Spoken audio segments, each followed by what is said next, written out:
So hello everyone and welcome back to our virtual finance seminar series in corporate finance and investments. So my name is Andriy Bodnaruk.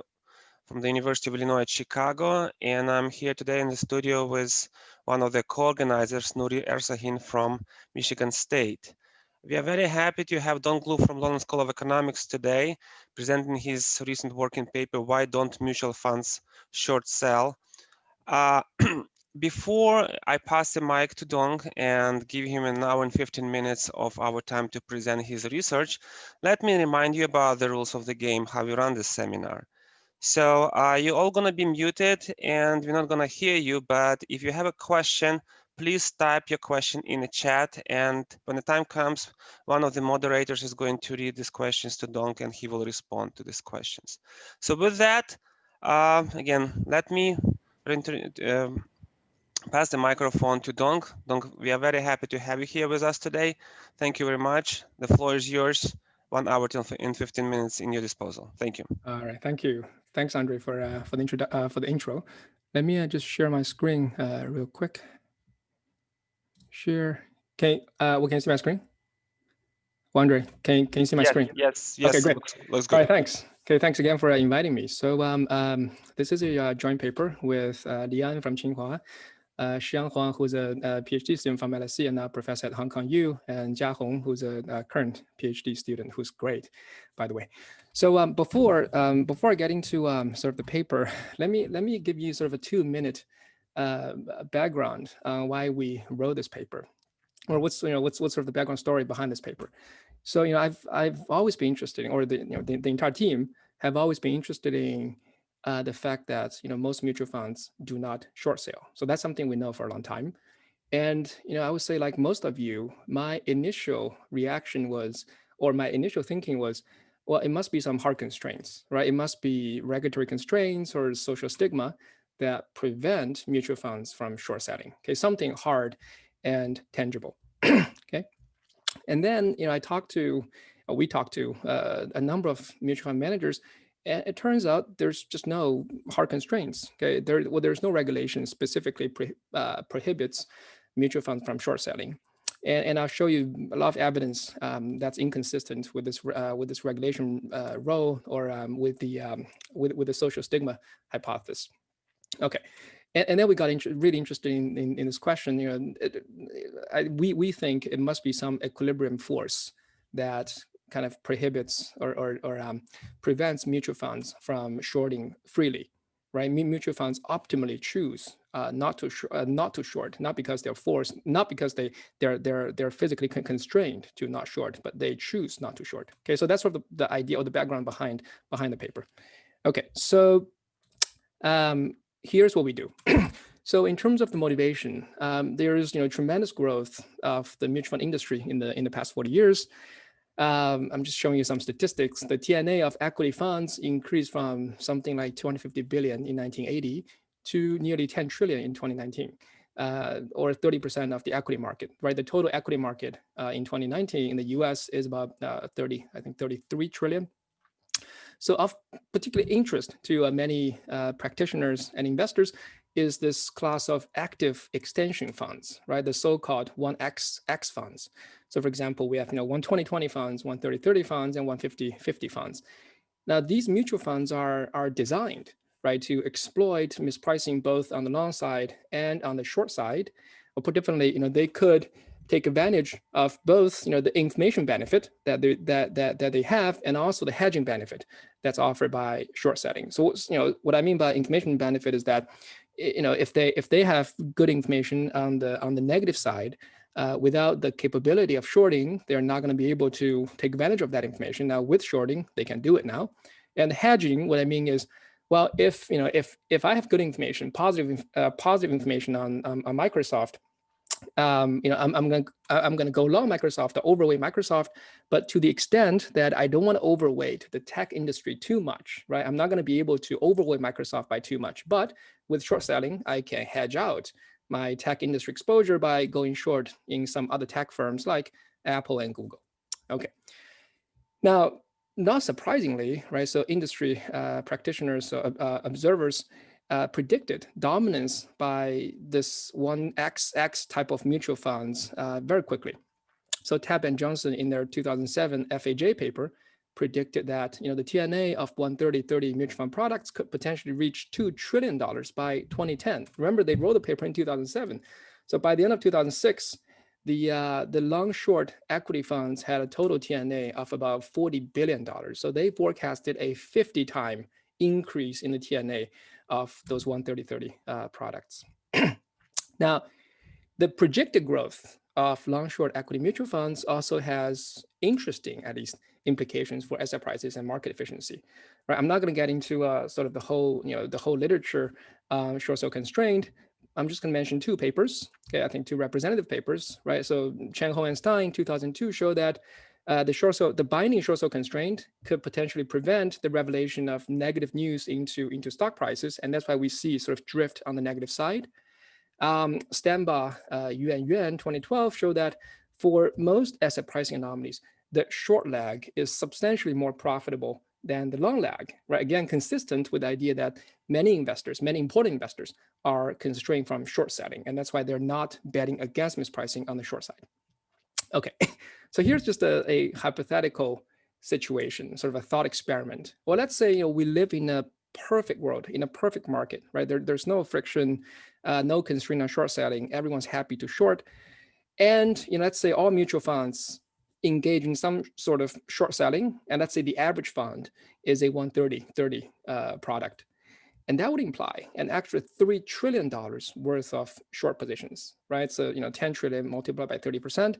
And given the total market cap of 30 trillion or 33 trillion in the US, we're talking about an extra short interest of 10%. And remember, the short interest in 2019 in the US was about 5%, right? So we can literally triple the short interest by, if we live in a perfect market where mutual funds can freely short. And that's sort of why we want to understand what exactly is it that's preventing or that's constraining mutual funds from short selling. Okay. All right. So here's sort of the interesting or the puzzling fact.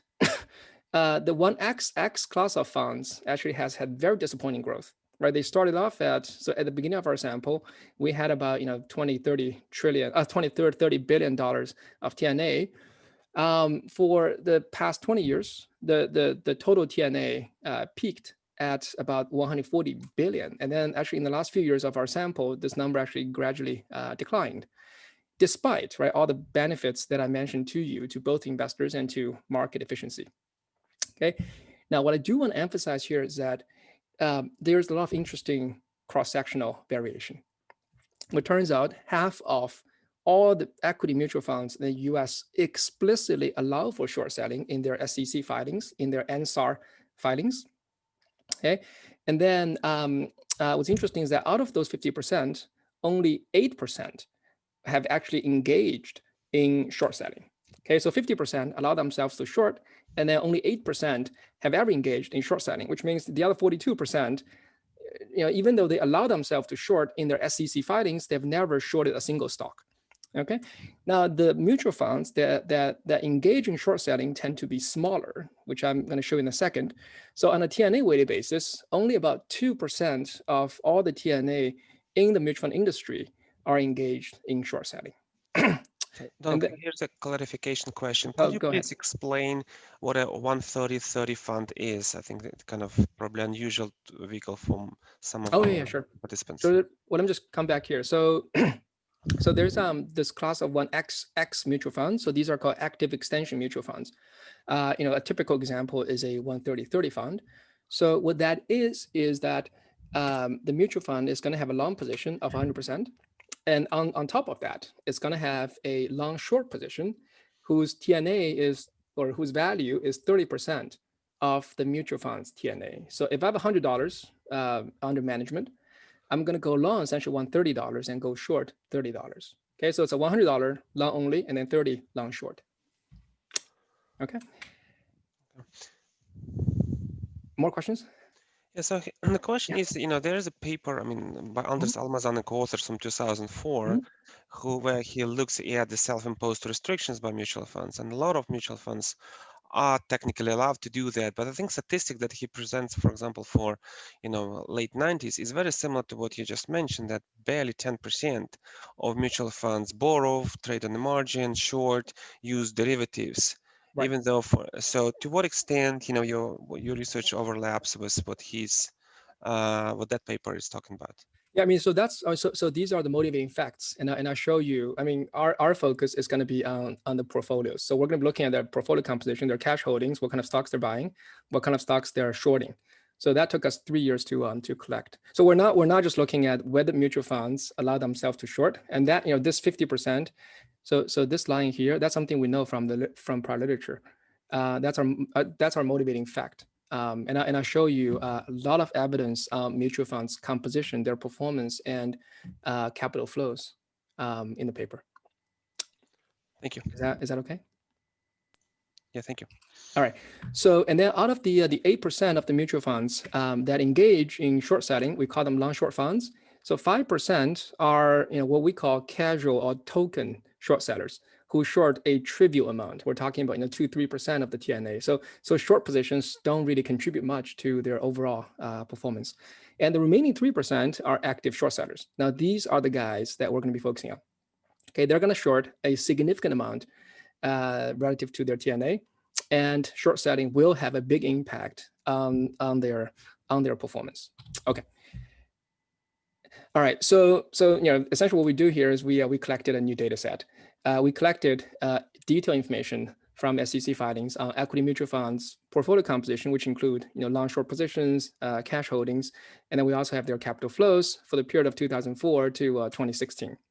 Okay, now the reason we end our sample in 2016 is that we started collecting the data in 2017, and it took us 3 years to get the data, clean up the data, and then process the data. For any of you who have worked with SEC mutual fund filings, it's a pain to clean up the data because there's no standard form, right? So each filing is essentially a text file, and then you have to go through every line in the text file. And mutual funds don't report, they don't, well, there's no terminal or QSIP in the file. You're gonna have to match the firm name. Okay, so it's a very tedious process. It took us a long time to clean up the data. And then we're gonna classify mutual fund quarter observations into 4 groups. G00 are the mutual funds that are self-restrained from short selling. So in their NSAR filings to the SEC, they're gonna say, we don't short sell. And then G01 are the ones that allow themselves to short, but never short. Okay, so G00 and G01 combined are essentially our long only mutual fund products.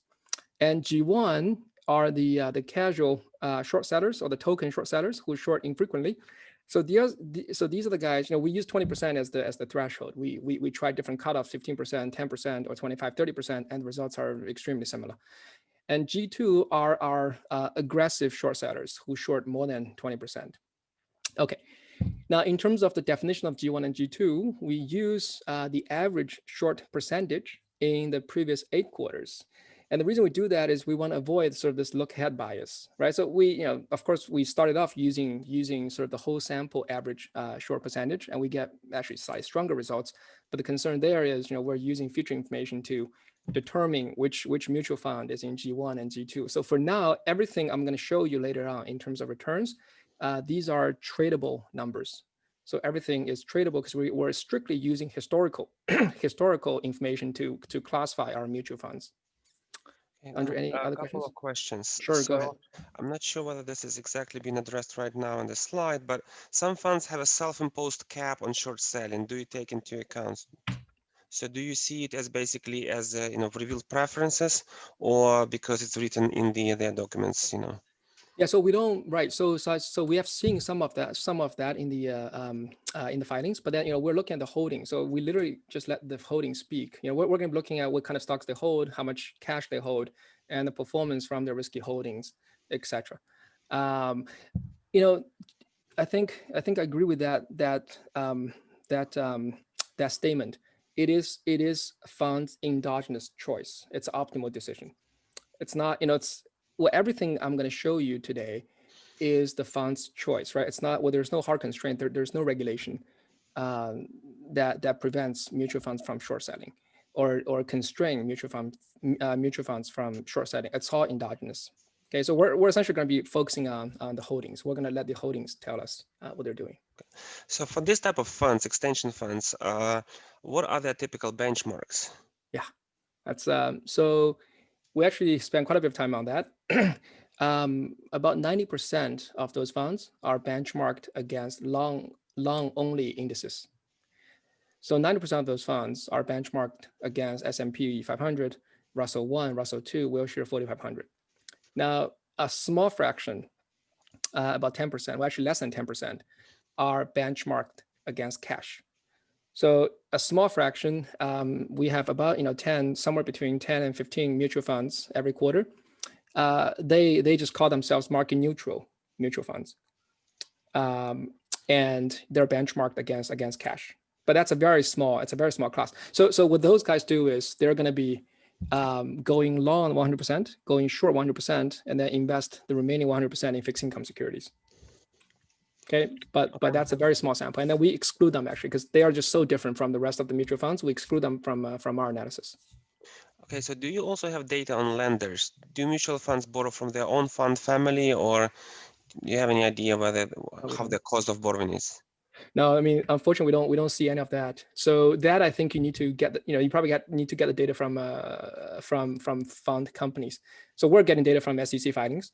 They don't have that information in the SEC filings. Yeah, that'll be something interesting to know. I think there's a job market paper last year, right, that looks at lending by mutual fund families. We don't have that data. Okay, thank you. Okay. All right, so let me very quickly talk about the main findings of the paper. I think the most striking result, I think, is on cash, actually, surprisingly. There's huge variation in cash holdings. So long, short equity funds, so we don't include those market neutral funds in this analysis.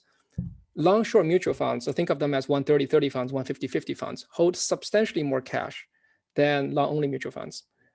For long-only mutual funds, for G00 and G01, they're holding 3% of the TNA in cash, and then a little bit more in sort of cash equivalents, short-term treasury, etc. Now for G2, the aggressive short sellers, they hold 40% of their TNA in cash. Okay. Now let me just describe what G2 look like now, and I'll show you more evidence in a second. So G2 are the aggressive short sellers, right? The minimum requirement is you short more than 20% of your TNA. Now, the typical fund in G2 is a 110, 40, 50 fund. Here's what I mean. So let's say they have $100 under management. They go long equity of 110. They hold $40 in cash, and then they short $50. Okay, so the traditional view of those 130-30 or 150-50 funds are not exactly right. So when I described this 130-30 to you just now, wasn't exactly right. It's not like they're holding $130 of long equity and then short $30. What they do is they go long 110, hold $40 in cash, and then short 50. Let me say this one. Let me just say one more thing, then I'll take questions. So at first we thought, right, this relation between cash and shorting is just mechanical. If you have short positions, you have to hold cash. Two things. We don't think this is mechanical now. Well, number one, we talked to a bunch of mutual fund managers, and they were telling me they can easily use the long positions as collaterals for the short positions. So there's no need to post $40 of cash in the collateral account for $50 of short positions. Number two, what's really interesting is the within fund variation. Okay, so if for the same mutual fund, if it increases its short position by 1%, its cash position barely moves. Okay, if a mutual fund decreases its short position by 1%, again, its cash position barely moves. Okay, what changes is the corresponding long position. Okay, so if it's purely mechanical, right, and then it's a binding constraint, you have to post the same amount of cash or similar amount of cash in your collateral account, then we should literally see, right, an increase and sort of a perfect correlation between changes in cash and changes in short positions, but we don't see that at all. Okay, I think there are a bunch of questions. Okay, so I guess you are kind of tried to address some of them, but let me ask them again so you just give us, Sure. answer to specific questions. So does the cash position include the proceeds from short selling? Yes, that's a total. That's a total. You're right. So that includes the proceeds from short selling. So in this way, holding 40% in cash could be to hide their short position. Well, I mean, it's public data. It's public information. What do you mean hide? Okay, so all right. Well, Yeah, then I think. we're getting the data literally from SEC website, from Edgar website, from Edgar server. So I'm not sure what Okay, another comment is, given that many of these funds are, particularly in small mid-cap funds, holding cash could be to manage fund outflow. That's something that's something I'll talk about in detail. Yeah, I think it plays a pretty important role. Yeah. And again, do you know how a typical long-short fund responds to investor redemptions? Yeah, that's something I'll talk about. If you, I'll spend quite a bit of time on that. Okay, so let's go there. Okay. All right. Cool. And in terms of risk, so this is again a puzzling result. So going into this research, my view was a 1xx mutual fund can be viewed as as I described, a long only portfolio, right, plus X% long short portfolio. So its market exposure, should be close to 1. Okay. Now, here's the data. So if you look at mutual fund returns and then compute the beta based on fund returns, now for G0, it's 1.05, it's slightly above 1, something we know from prior literature. Now for G2, it's 0.6. Okay, so what that means is their long short portfolio indeed have a beta of 1, right? Which means they're not holding weird stocks, right? They're holding sort of stocks similar to other groups. So its portfolio beta is close to 1, but they're holding 40% in cash. So their fund beta is substantially below 1. Now, a couple of things I want to point out here. Well, number one, when I see this cash result, the first thing I thought about is, well, maybe mutual funds are holding index derivatives, right? Index futures to make up for the beta, right? So they're holding 40% cash, but they can easily sort of undo this 40% cash by going long in the futures market, in the index futures market. Now, the data on index futures holdings or stock option holdings for mutual funds are extremely noisy. And the reason is before 2019, the reporting standard was pretty lax. Okay, so mutual funds can literally report, so we looked at the holding, we downloaded all the holding filings. So for stock options, they will sometimes say, we have options in Microsoft, and that's it. They don't talk about strike, they don't talk about expiration date. And for index futures, it's the same thing. I think Ron Canio had a recent paper that looked at the option holdings and swap holdings after 2019. So there's a new regulation that requires mutual funds to report detailed information on such holdings. Okay, but before 2019, the information is very noisy. Okay, but the good thing for us is we look at the fund return, right? We look at the fund return beta, which includes all those things, right? Includes the risky holdings in equity, risky holdings in index futures, and also stock options. And there's a pretty nice lineup between the risky or long short equity portfolio beta, which is 1, and the fund beta, which is 0.6, right? It's 1 times 1 minus 40% is exactly 0.6. So so what this tells us is that derivative holdings are not sort of a big concern for these, at least for the average mutual fund in our sample. Okay, and then we look at the performance. So first off, in terms of total returns, without adjusting for risk, aggressive short sellers slightly underperform traditional long-only mutual funds. Okay, so here we're looking at fund returns. Okay, so short sellers, those mutual funds in G2 actually slightly underperform the traditional long-only funds, or they also underperform their benchmark indices. Okay, slightly. Now, once you look at their risky holdings, okay, now it's a completely different story. G2 significantly outperform all the other groups. The alpha of G2's equity holdings, okay, so the risky holdings is around 5% a year. That's huge for mutual funds. And of course, their total returns are substantially diluted by their cash holdings, right? Because they're holding 40% in cash, and they don't make up for the beta. So they lose 0.4 on the market risk premium, and then for the alpha, it's diluted by cash as well. right? So the alpha, you have to multiply this 5% by what, 60%, that's 3%, and then you lose 0.4 times the market risk premium. So it's not surprising that if you look at the total fund return, it's actually slightly below the long only funds. Okay. One thing I forgot to mention. So if you look at the beta result, another thing I do want to emphasize is if you have a lower beta and your benchmark is a long only index, it doesn't make you safer, right? It makes you riskier from an investor perspective because your tracking error is going to be huge. And that's something I'll show you later as well. So the tracking error for G2 is much, much bigger than the tracking error for G0. Again, it's nothing surprising, but I do want to highlight that. And then flows. So there were a couple of questions on flows. So we did look at flows. In terms of the flow performance relationship, the sensitivity, the flow performance for sensitivity for G2 is over 3 times that of G0, depending on which performance measure we use, somewhere between 2.5 times to 5 times. Okay, so the flows are much more sensitive to past performance for those long short mutual funds than for long only mutual funds. Okay, now this could be driven by 2 reasons. Number one, these funds might be held by different investors, right? So the long only funds might be held by retail guys or less responsive investors, and then the long short products are held primarily by smart, sophisticated, responsive investors. Alternatively, it could be that G2 are generally younger than G0. Well, remember, and I'll talk about the history in a second. So mutual funds in G2 are younger than mutual funds in G0, so there's more to be learned about.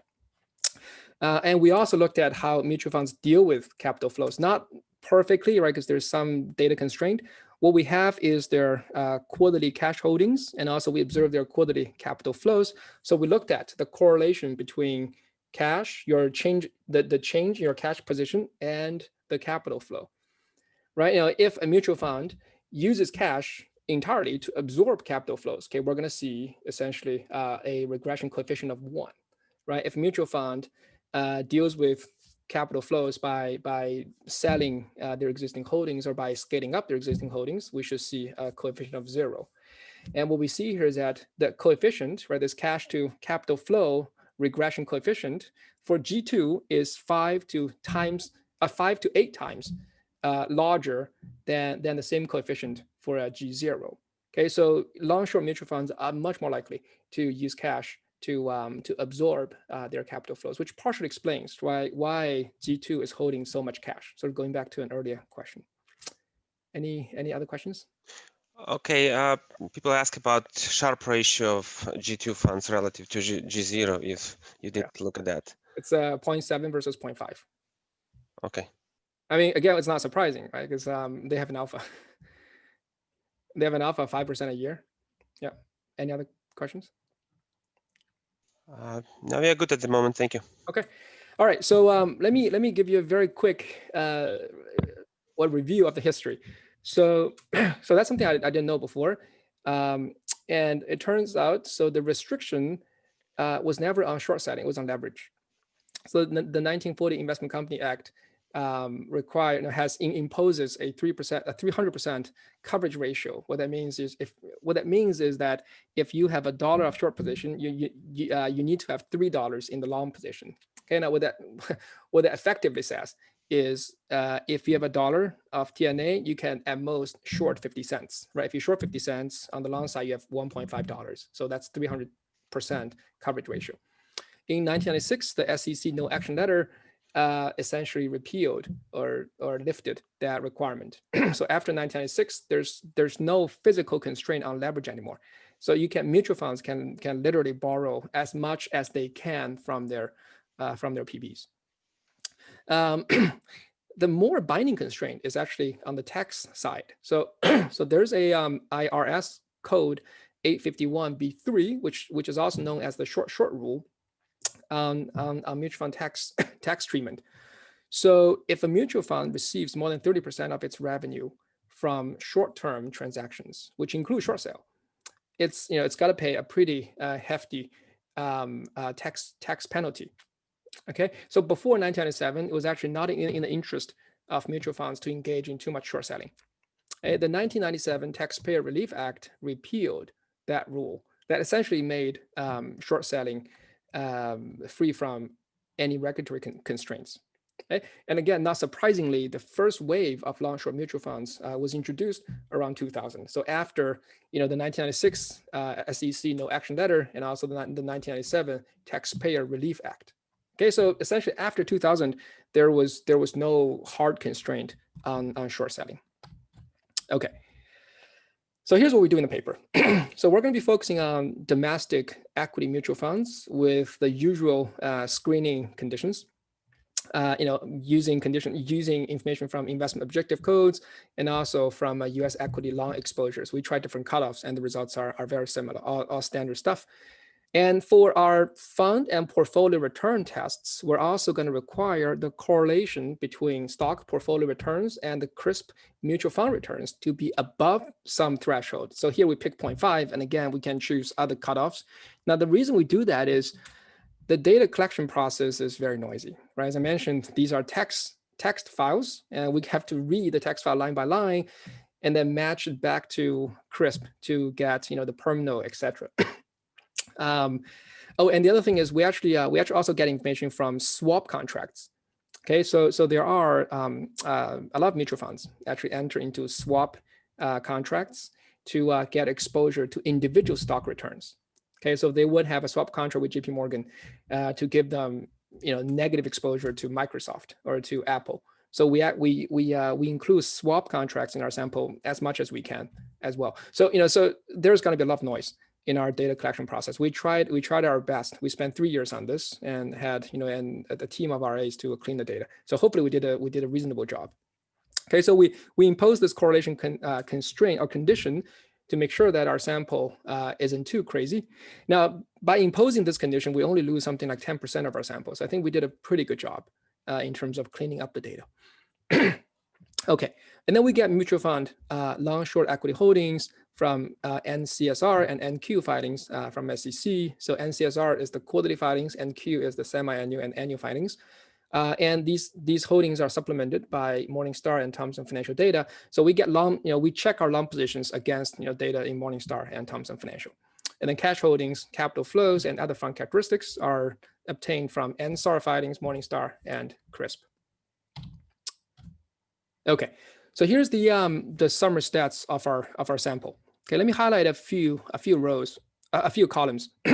So our samples from 04 to 2016. Now the reason we started in 04 is that before 2004, the number of the number of long-short equity funds was small, and also mutual funds weren't required to report on a quarterly basis. Right before 2004, it was semi-annual reporting, so we just started in 2004.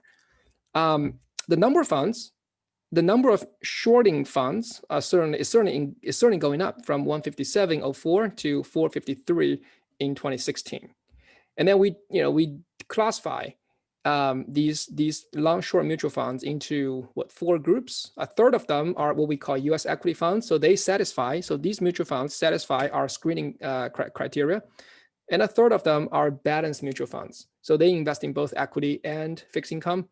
And then we also have international equity funds. So they invest in both US and other countries, and also non-classified. Okay, so international plus non-classified is again about a third. Our focus is going to be on the first column because we want to essentially compare our risky holding returns versus the total fund returns.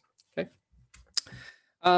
Now this is you can think of this this column here, US equity funds, as our benchmark group. So by the way, so the US, so this column also includes the long-short US equity funds. Okay, so if you subtract this number by the second column here, that's the number of long-only mutual funds. Okay, so out of the long-only mutual funds, about half of them are permitted to short in their NSAR filings. In terms of TNAs, so US equity funds, long-short US equity funds, total TNA grew from 12 billion in 2004 to over 100 billion at the end of our sample, and the total TNA of US equity mutual funds is on the order of trillions of dollars, right? 4 trillion at the end, which means our long-short equity funds account for less than 3% of the total mutual fund industry in terms of total TNA. Okay, now let me just say this. So this column here, it may look small compared to the total mutual fund industry. It's not that small if you compare them to, let's say, closed-end funds. Okay, they're actually, in terms of total size, they're slightly bigger than closed-end funds. Closed-end funds towards the end of our sample is less than 100 billion, and we have more than 100 billion towards the end of the sample. Okay, so they're small, but they're not trivial. Okay, Andre, any other questions? Yes. Since now, since you have the time series of the mutual funds here, uh, as G funds become bigger, do they become more like G0? Reason this question is asked, whether it's easy to build reputation through G2 portfolios than G0, and I guess a question related to this would be: is there a life cycle issue between 0 funds and G2 funds? There's certainly differences in age between G00 and G2. Let me double check. I don't remember the number now. I can't remember. So we can certainly plot the average fund size over time for G2 and G0. I don't remember the numbers off the top of my head. But would you see like a patterns in how the shorting characteristics of these funds evolve over time? Do funds become less likely to short, or as they become bigger, or this is a persistent characteristic? It's very persistent. So shorting is a very, very persistent characteristic. So remember, the way we define shorting, or the way we define G1 versus G2, is by looking at their short percentage in the past 2 years, right? And that's how we define shorting. And the reason we can do that is the shorting characteristic is very persistent over time. I mean, it could be like these funds are probably growing in size, right? The long short funds, a lot of them started after 2000, right, or even after 2004. So they're certainly growing in fund size. I can check if they're shorting more or less over time, but I think sort of it's a very persistent characteristic. Okay, thank you. Mm-hmm. All right, here I'm showing you the average size. So G0 funds are certainly bigger, right? We're talking about 1.4 billion on average, and G1, the occasional short sellers, they're also similar in size to G0. Now G2 stands out. They are much smaller, right? We're looking at a quarter of the size of G0. It's around $360 million on average. They have much higher turnover, right? So the long only mutual funds have an annual turnover of 80-90%. So these are monthly numbers. And G2 has annual turnover over 200%. So much higher turnover. They charge higher fees. So it's 1.1% for G0 and 1.6% for G2. So it's a 50 basis point difference.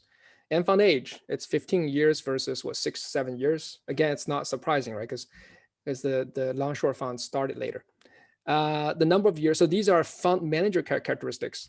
Managers are also less experienced with the funds, right? Because the funds are younger. So this is almost mechanical.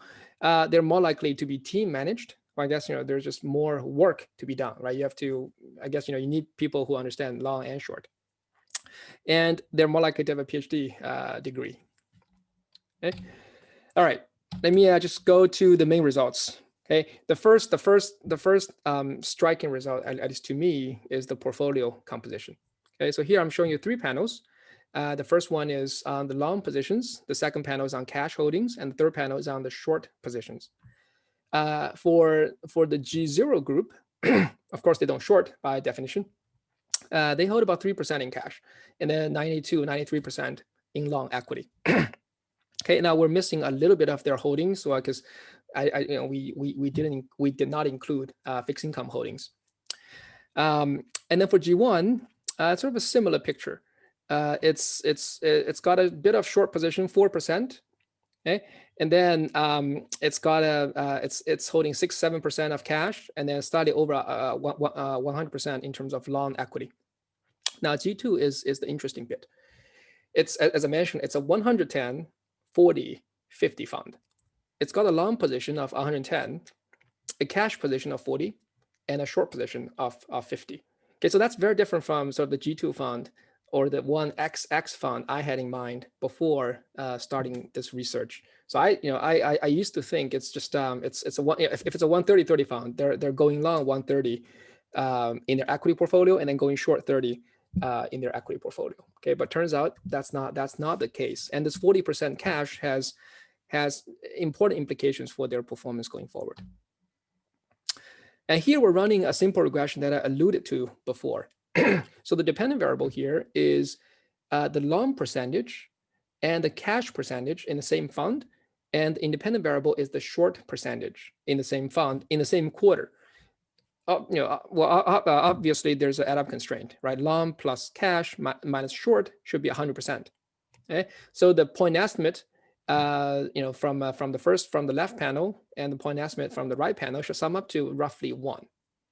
Okay, and that's essentially what we see, right? So in column 1 and 4, we only include time fixed effects. So we're essentially comparing across funds, right? So if you compare across funds, if you have a short position, if you short 1% more, you're going to be holding 80 basis points more in cash, and then close to 30 basis points more in the long equity position. Now, once we control for fund fixed effects, things flip. So once you control for fund fixed effects, we're comparing within fund, right? So for the same mutual fund, if I increase my shorting by 1%, what do I do with my cash and my long position? Now, if that's the case, if you look at column 2 and 5, the majority of the effect is going to be on the long, right? So if I increase my shorting by 1%, I increase my long position by 80 basis points and then increase my cash by 20 basis points. Okay? So what this tells me is that it's almost like mutual funds, when they decide to short, they're going to put aside some cash, right? And then for the within fund variation, I'm just conducting pairs trading. If I want to open up a new short position, at the same time, I open a long position. If I close a short position, I close a long position at the same time. Okay, but sort of, if you look at cross fund variation, it's all between shorting and cash, right? If I short 50%, I hold 40% cash. If I short 30%, I hold something like times 0.8. That's 24% in cash.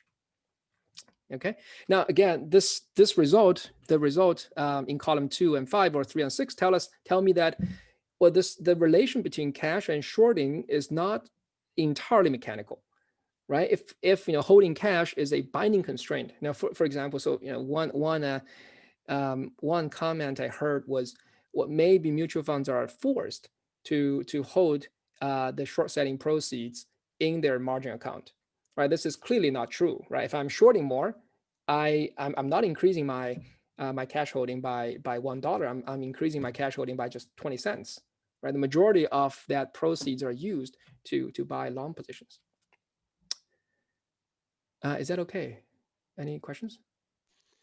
All right, here we have a question arriving just in time. So I'm curious whether G0 funds invest some of their funds in G2 funds and so short indirectly without having to decide which shares to short.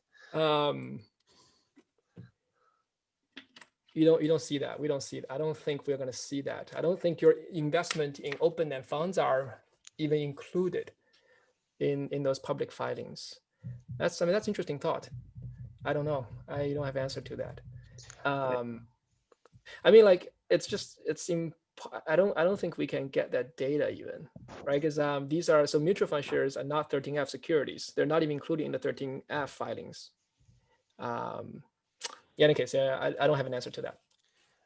Do the G2 funds self-identify themselves by having, let's say, short as a word in their names, or any other sort of way to, signal what they're about to do? Yes, many of them do. So I wouldn't say, it's I don't have statistics on that. We can probably look for the word short. I don't think, yeah. So I've definitely seen mutual funds that call themselves, long short mutual funds, Magellan long short funds or Magellan 130/30 funds. I've definitely seen names like that, but I've also seen mutual fund names like aggressive or extension mutual fund, extension active mutual funds. So there are various different names. Not all of them would reveal the fact that they short sell. All right, thank you. Yeah, I guess we could probably do more on that. It's something I'm interested in knowing too. Do mutual funds want to signal, right? Do long short funds want to signal very clearly to their investors that they're going short, or something they want to hide? Okay. Yeah. Okay. So here we're looking at the differences in market risk. The idiosyncratic risk doesn't, they're pretty similar. So we focus on market risk here. We're looking at fund beta.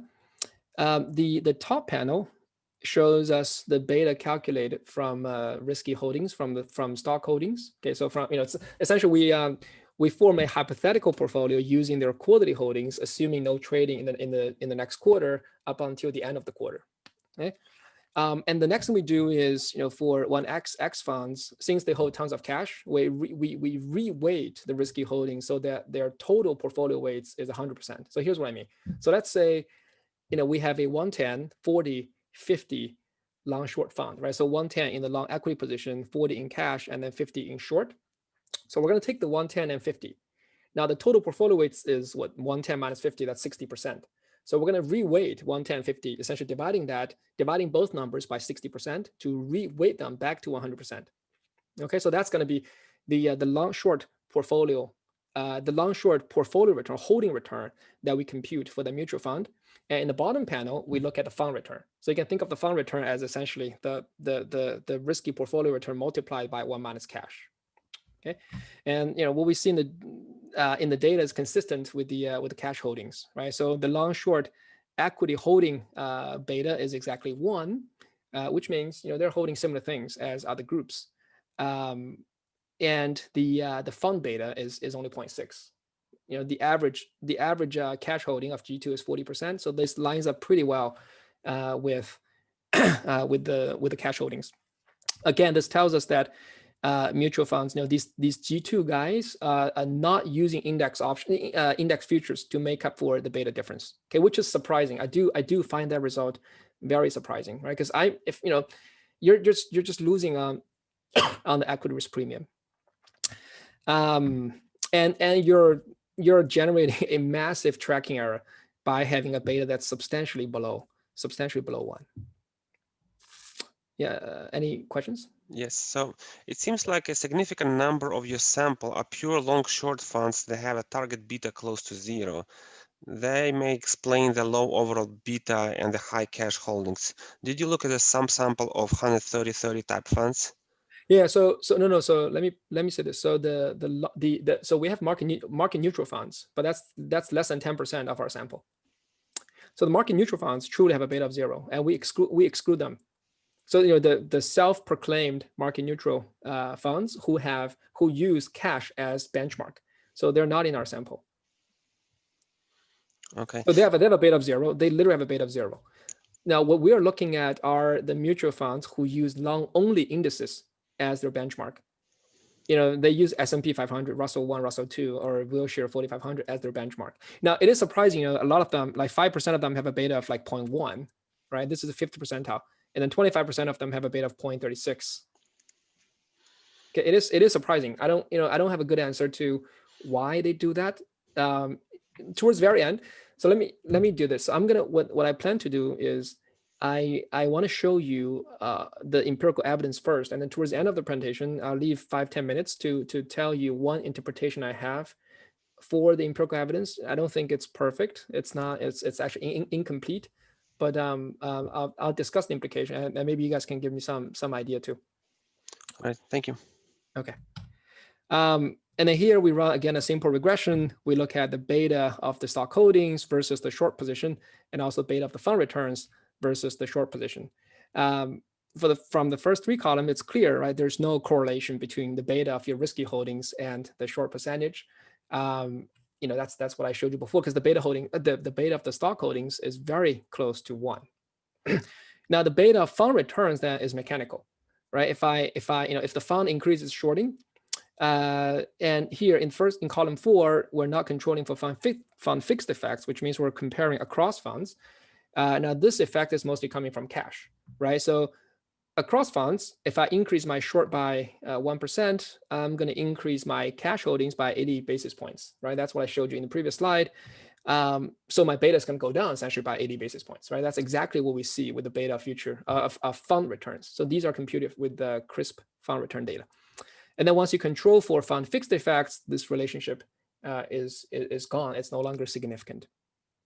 Okay, So the conclusion from this table is that, well, risky holdings have a beta of 1, which does not vary with the short percentage, and then cash holdings mechanically lower the fund beta. Okay. All right. So up to now, I've been talking about sort of composition, essentially cash holdings, right? Those G2 guys hold a lot of cash, 40% on average, and somehow they don't increase their market beta using derivatives. Okay, so they have a beta of 0.6, substantially below 1, which has implications for tracking errors and also have implications for their beta. Okay, for their returns. That's something we're going to look at here. Okay, so here we're looking at the returns of different groups in our sample period. For this, in this table, we're looking at excess returns. So let's not worry about the middle 3 columns first, right? Because it's a little bit hard to interpret the excess returns. Well, let's focus on column 1 and column 5. So column 1 is the returns computed based on stock holding. So that's the hypothetical return, assuming 0 transaction during the quarter, right? All the transactions happen at the end of the quarter. What you can see here is that, well, G2, so the risky holdings of G2 substantially outperform, right, the risky holdings of G0, right? The difference is, on the order of 30 to 40 basis points per month, or close to, somewhere between 4 and 5% a year. Now, if you look at fund returns, okay, so fund returns have, well, this is the crisp realized return. So there are a couple of things. Well, number one, this includes cash, right? So you can think of this as stock holding return times 1 minus cash. Okay, so this should be somewhere around 0.6, right, times the holdings return. And on top of that, remember G2 has pretty high turnover, right? G2 has a turnover of 20% per month, and this stock holding return does not take into account transaction cost. Okay, so the last column should be slightly lower than, well, assuming their within quarter transaction doesn't generate abnormal returns. Then the last column should be slightly smaller than the first column times 1 minus cash. Okay, and that's what we see here. So for G2, in terms of total fund returns, about 65 basis points per month, and then for G0, it's around 70 basis points, right? We're talking, this actually is slightly underperforms. I mean, it's not significant. The difference of 5 basis points a month or 60 basis points a year is not significant. But also remember that G2 charges a much higher fee, right? We're talking about 1.6 here and 1.1 here. So after fee return difference, without adjusting for risk, it's on the order of 1% a year. Okay, so keep that in mind. Keep that number in mind. So the after fee return, total return, well, after fee, excess return, let's call it, for G2 is about 1% lower than that for G0. Okay, and here we look at all sorts of risk adjustment. So to start, we use this CAPM adjustment. Actually, CAPM adjustment is good enough in this case, and I'll show you the results are almost identical if we use other factor models. Okay, not surprisingly, mutual funds are unable. The long-only funds don't generate any alpha. Right, that's something we know for decades. G2, on the other hand, produces about 40 basis points per month in CAPM alpha, and the difference between G2 and any other group are highly significant. Okay, and number two, we can decompose this risky holding return into 2 parts, or this risky holding alpha into 2 parts, from the long side and from the short side. The long side about 23 basis points, so 60% of the total, and the short side 40% of the total. Now, as I said at the very beginning, well, there are 2 ways, right, for short selling to be beneficial. Well, number one, we can directly use our negative information in our portfolio construction, and this generates 18 basis points of normal return, or 40% of the total. Now, the bigger part is actually coming from the hedging benefit, right? So when I have long positions, when I have good information, so before, I'm unable to lever, sort of to go all the way to lever up on my positive information. And now with the hedging capability, I can do more, and this generates an alpha of 23 basis points. Okay, and then here we're going to compare the stock holding return times 1 minus cash and the fund return that we get from CRISP. Now, as I said, these 2 numbers are fairly similar.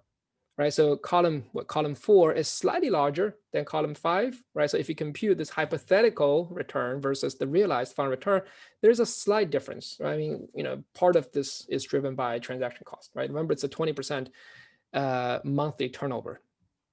Okay, but in any case, right, the difference between G2 and all other groups, even in terms of crisp fund returns, is significant, right? We're talking about what, 20, 21 basis points per month, so 2.5% a year. Okay, any questions, Andre? No, we don't have questions at the moment, and you're probably going to suspend the remaining questions till the end of the seminar since we have about 15 minutes left. Okay. So and then we just repeat the same exercise for different asset pricing models. For 3-factor alpha, we see very similar results, right? 40 basis points per month, and again 60% coming from long side, 40% from the short side. The 4-factor alpha, very similar results. With liquidity factor, very similar results, and then the Fama French 5-factor, very similar results. Okay. Now, one concern some of you may have is the long short funds are substantially smaller than the long only funds, and we know small funds tend to do better than large funds. So what we do here is we control for fund characteristics. Okay, so what we do is in every month we have 4 dummies, right? G00, G01, G1, G2, and then a bunch of fund characteristics. And the left hand side is the fund return in the next period. And then we could then essentially we're controlling for the fund characteristics, and then we can look at the coefficient on these 4 dummies to get the average return within every group. Okay, and then we can then we can look at the time series of the coefficients on these dummies to get the average performance within those groups after controlling for the fund characteristics. And the results are nearly identical. We don't see any big difference, right? In terms of the alpha, the difference in alpha between G2 and G0, G2 and G1, it's all sort of around 40 basis points for holdings returns, the hypothetical holding portfolio returns, and then for the fund return, it's around 30 basis points. Okay, so very, very similar to before. So our results are certainly not explained by observable fund characteristics in a linear way. Okay, very briefly, let me discuss 2 possible mechanisms, right? So the reason we see a difference in return between G2 and G0 could be there's a selection mechanism, right? Managers that offer or provide long short products are simply more skilled than managers that offer long only products, right? So the difference in skill could explain the outperformance by G2 on both the long lag and the short lag. Or this could be driven by the causal impact of short selling on mutual fund performance, right? So the capability to short enables the fund manager to outperform by sort of broadening the manager's opportunity set or the tool set. Okay, now we're not going to be able to address this causal relation perfectly, but we did try our best by comparing 2 mutual funds co-managed by the same manager. Okay, one of the 2 mutual funds is a traditional long only product, and the other one is a long short product. Now we want to essentially control for unobservable manager skill by looking at the same manager. Now so what we do here is I'm showing you the return difference between essentially the 2 co-managed mutual funds. Okay, now in the top panel, we're defining G0 and G2 using the percentage of short in the previous 2 years. And then in the bottom panel, we're looking at the average over the whole sample. All right. And the results are very, very similar. So G2 significantly outperform the co-managed long-only mutual funds by about 40 to 50 basis points per month. In the bottom panel, it goes up to 50 basis points per month. Okay, so co-managed. So the conclusion here is that the co-managed long-short mutual funds outperform the long-only mutual funds by 5% or more every year. Okay, so how many funds do you have here that are, yes. How many fund pairs you have here? Because we're talking about small sample and then small sample, and then I don't think for every long short fund manager there's always a fund which is long only, right? So we have so far a whole sample. We have about 100 long short mutual funds. And then for sorry, my son just came in. and then for this sample, for the co-managed sample, we have about 10 mutual funds, 10 long-short mutual funds. Okay, so it's about 10% of our whole sample. Okay. All right. Okay, so to quickly sum up before I move into the flow result. So G2's risky holdings have an alpha of 5% a year. It's got a Sharpe ratio of 0.65, and the market Sharpe ratio is 0.5, and the long-only products also have a Sharpe ratio around 0.5. G2 funds also outperform their co-managed long-only funds by a similar magnitude, 5% a year. I think sort of the most striking result to me is the substantial variation in cash holdings, right? G2 has nearly 40% in cash, whereas G0 long-only funds have 3% in cash. And there's big variation in market beta as well. G0 has a beta of 1 and G2 has a beta of 0.6. Okay, and then G2, because of the cash holdings, G2 slightly underperformed the benchmark. Okay, and because of this this low beta, G2 also has a huge tracking error. The annualized tracking error of G2 is close to 10%, whereas for long-only products, the tracking error is around 5%. So you double the tracking error, right? You double the tracking error, and then in terms of total returns, you're actually slightly below the benchmark. Okay, you kind of see where I'm going. So this is going to be sort of a partial explanation for why long-short funds fail to take off, as many predicted. So how did you account for team management in forming these pairs of long-short funds versus long-only? Yes, so this is it's a good question. So we, I think for so as long as the two teams overlap by a single manager, we call that a co-managed. So I mean, so most teams have two. So most teams in our sample have like two. I think the median is 2. So the average is like 2 point something. So as long as there's one manager that appears in both teams, we say the two funds are co-managed. I mean, just to maximize our sample size. Okay. Is there any other question? I don't see any at the moment. I guess we can wrap it up right now. Thank you very much for a great presentation. I think very interesting new setting for studying mutual fund portfolio choice and performance. We will be sending you the full list of questions and participants so you can connect with them later on if you would like to clarify or answer some questions additionally. Oh, well, Andrew, let me just say a little bit. so we have 2 more tables. So this is not the conclusion. Let me. Okay. Sorry. Like I think it's probably me because my son just came in. So let me just show you 2 more tables. I think we're here 7:15, right? So I'll take five more minutes. Is that no okay? problem at all. I got confused about. Oh no, that's just the summary. Okay. Well, that's a summary for the performance result. Let me very quick talk about the flow result. So so here we're looking at the flow performance sensitivity. We're just curious, what sort of is there any difference in investor response to these different types of flows, to these different type of funds. Here we're regressing the quarterly flow in T+1 various measures of fund performance in the previous year. In the previous quarter. Excess returns, CAPM, 3-factor alpha, 4-factor alpha, 5-factor alpha, and the final French 5-factor alpha. And the results are consistent across the board.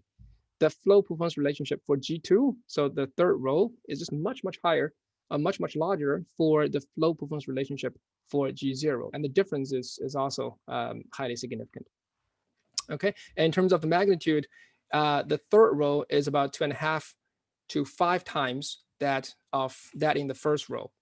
Okay, and not surprisingly, if you look at the volatility in mutual fund flows, G2 is much higher than G0. Okay, so let me tell you the numbers. So if the quarterly vol of capital flows for G0 is about 11%, and the quarterly vol of capital flows to G2 is about 24%. So more than double the volatility in flows experienced by the long-only products. Okay. Now, the next question we look at is, what happens to the fund's cash position? Do mutual funds use cash to absorb their capital flows? So the dependent variable here is the change in cash in the same quarter, and the independent variable is the capital flow in that quarter. So both are scaled by TNA, by the way. So we're looking at percentage change in cash and percent change in TNA. Okay, So for G0, well, this number is pretty close to 0. Oh, by the way, so this is an analysis at the quarterly frequency, which is sort of a massive understatement, right, of how important cash is, right? Because for daily flows, you could imagine a lot of mutual funds, you use cash to absorb that flow, but on a quarterly basis, right now they have more time to absorb that flow by changing their positions. So I would view this as sort of a massive understatement of what's going on. But here, what you see, so the pattern is interesting. The coefficient for G2 is much, much bigger than the coefficient for G0, right? G0, it's around 0.03, 0.04, and the coefficient for G2 is north of 0.2. So it's something like 8%, 8 times larger than G0. And then we also split the flows into positive flows and negative flows. Now the effect is much bigger for negative flows, for outflows, right? So what this tells me is when the long short fund is experiencing outflows, it uses its cash to pay out the redemption, right? So for $1 of outflow, it uses 25 cents of cash to pay out for redemption. For inflow, this number is much smaller. All right, let me spend 2 minutes just on a plausible interpretation of our evidence. Okay, so here's what I think might be happening, and it's also, let me just say this up front. I think this is it's not a complete explanation. It's a partial view. On the one hand, those long short mutual funds can better leverage their information advantage and hedge their risk, so they can achieve higher abnormal returns in their risky holdings. Okay, and we're talking about a 5% annualized alpha. That's huge. On the other hand, they hold substantially more cash than their peers. And I do want to say, I'm pretty confident that this is not mechanical, right? And I think, this is partly because those long-short mutual funds face substantially more volatile flows. Okay, as one of the one of you guys pointed out, it's 24% quarterly volatility in flows versus 11%. Okay, so they hold more cash optimally to reduce their flow-induced liquidation costs, right? So they tend to use cash to subsume the impact of capital flows. Now, the net effect of the two, fund performance is actually slightly negative, right? If you look at funds' total returns, they actually slightly underperform their benchmark or the long-only products. And on top of that, it also increases funds' tracking error substantially, right? For long-only products, it's 5%. For long-short products, we're talking about a 10% or 9.3% tracking error. Okay. Now, this sort of explains why they're not that attractive, right? Given the recent research, the recent paper by Zahi, Jiacui, Rossi, and Song, what they find is that investors focus mainly on benchmark-adjusted returns, not risk-adjusted returns in their investment decisions, right? So when mutual fund investors allocate capital across different mutual funds, they primarily look at the total return of the fund minus the return of the benchmark, or minus the return of the peer group. Okay, with these long short products, right? They are typically benchmarked against long only products, long only indices, or peer grouped against long only products are just unable to attract capital from traditional long only products, right? They're not that attractive. They, in total returns, they don't outperform, and the tracking error is massive. Okay, so that's we were trying to say this could be one potential explanation for what's going on. Of course, it's, as I said, this is not a complete story, right? There are many puzzling facts, right? Well, number one, why they don't make up for the beta difference, right? They have a market beta of 0.6, and they can easily push it up to 1 by going long on index futures. Okay, so there are many things like that and why the flows are so much more volatile for long short products than for long only products. Okay, so I think there's a lot of things we can do trying to understand better what's going on with long short mutual funds, what might be preventing them from growing as fast as some or many had predicted. Okay, let me conclude here. So what we did is trying to offer some perspective on the lack of growth of 1XX mutual fund in the past 20 years, especially given the benefits to both investors and market efficiency. Now, we argue this is unlikely to be due to regulatory constraints or social stigma. Okay. Now, we identify or we uncover substantial heterogeneity across mutual funds, right? So relative to long-only products, Long-short mutual funds hold substantially more cash, have a beta significantly below 1. They have an alpha of 5% risky holdings, but then they actually slightly underperform in total returns. They have much stronger flow performance relations and also much more volatile flows, and are much more likely to use cash to absorb their capital flows, even at a quarterly frequency. And then we propose sort of a plausible and we think it's incomplete interpretation of the data, right? What we did is we tried to link sort of the volatile flows to their cash holdings and then to fund performance. I think there's a lot more to be done to understand, to help us understand better why those long-short products haven't had the tremendous growth that investors or practitioners had predicted 20 years ago. Okay, I think that's all I want to say. Okay, thank Thanks, you. But Andrew. now we have questions. So